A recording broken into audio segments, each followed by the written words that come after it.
Nag-file ako ng impeachment sa lahat ng justices dahil hindi nila tinutupad ang kanilang tungkulin. Kung hindi nila i-impeach, i-disbar si Sara dahil dito, I will file an impeachment case against all the justices. Vice President of the Republic, Sara Duterte, admitting that she has contacted an assassin to kill none other than President Ferdinand R. Marcos Jr., First Lady Luis Araneta Marcos. Impossible manner.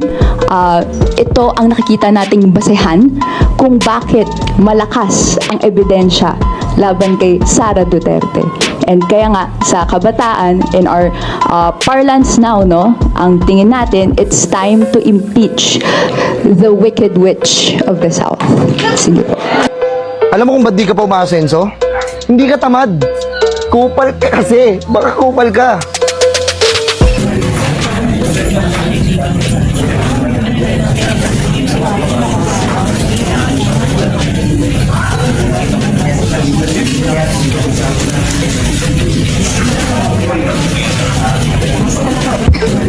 Trabaho ng Senado, dinggin yun kung i-file sa amin.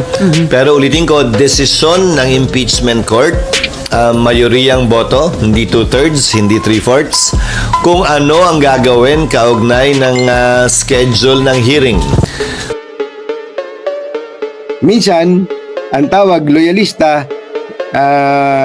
/bangag. Ang tawag proceedings in the Senate because obviously it's going to be very divisive. I know I'm supposed to not talk about the impeachment, but in my heart, is this what we want so close?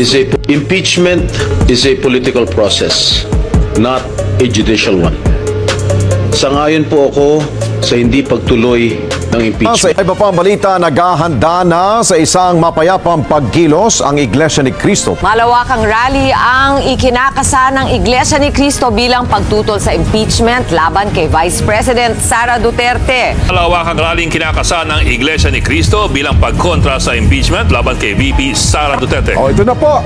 Kami po ni Nelson tumanggap po ng bilin bilang mga kaanib po sa Iglesia ni Cristo at sa atin hong mga kababayan.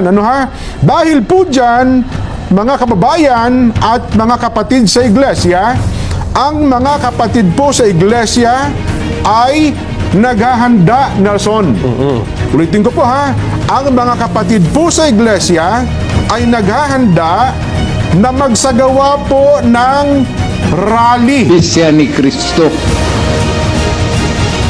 So, kasi ang Iglesia ni Cristo, normally, hindi mo talaga makorap. Hindi natatanggap ng pera, alam ko kasi mayor ako. You cannot easily corrupt a member of the Iglesia ni Cristo who is a policeman or soldier. Yan, that is the explanation.